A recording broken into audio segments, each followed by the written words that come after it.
പാലക്കാട് 3 മുന്നണികൾ ഒരുപോലെയാണ്. ചാൻസ് കൂടുതൽ രാഹുൽ മാങ്കൂട്ടത്തിൽ. പാലക്കാട് LDF-നാണ് മുൻതൂക്കം കൂടുതൽ. പാലക്കാട് ഇപ്പൊ ആരാ ജയിക്കണമെന്നൊന്നും പറയാൻ പറ്റൂല. ഒരു പക്ഷെ BJP അവിടെ ക്ലച്ച് പിടിക്കാൻ സാധ്യതയുണ്ട്. തെരഞ്ഞെടുപ്പ് കഴിയുമ്പോൾ അതിന്റെ വ്യക്തമായ കാരണം വിവരിക്കാം. പാലക്കാട് നല്ല മത്സരം നടക്കണേ, ആർക്കും ജയിക്കാം.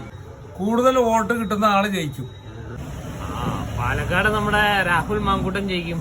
പാലക്കാട് ഇത്തവണ ആര് ജയിക്കാൻ സാധ്യത? രാഹുൽ മാങ്കൂട്ടം 25,000 വോട്ടിന് ലീഡ് ചെയ്യും. പാലക്കാട് ഇത്തവണ ആര് ജയിക്കാൻ സാധ്യത? കോൺഗ്രസിന്റെ പാലക്കാട് ഇത്തവണ ആര് ജയിക്കാൻ സാധ്യത? നിന്റെ അഭിപ്രായം? കോൺഗ്രസ്. നിന്റെ അഭിപ്രായം എന്താ?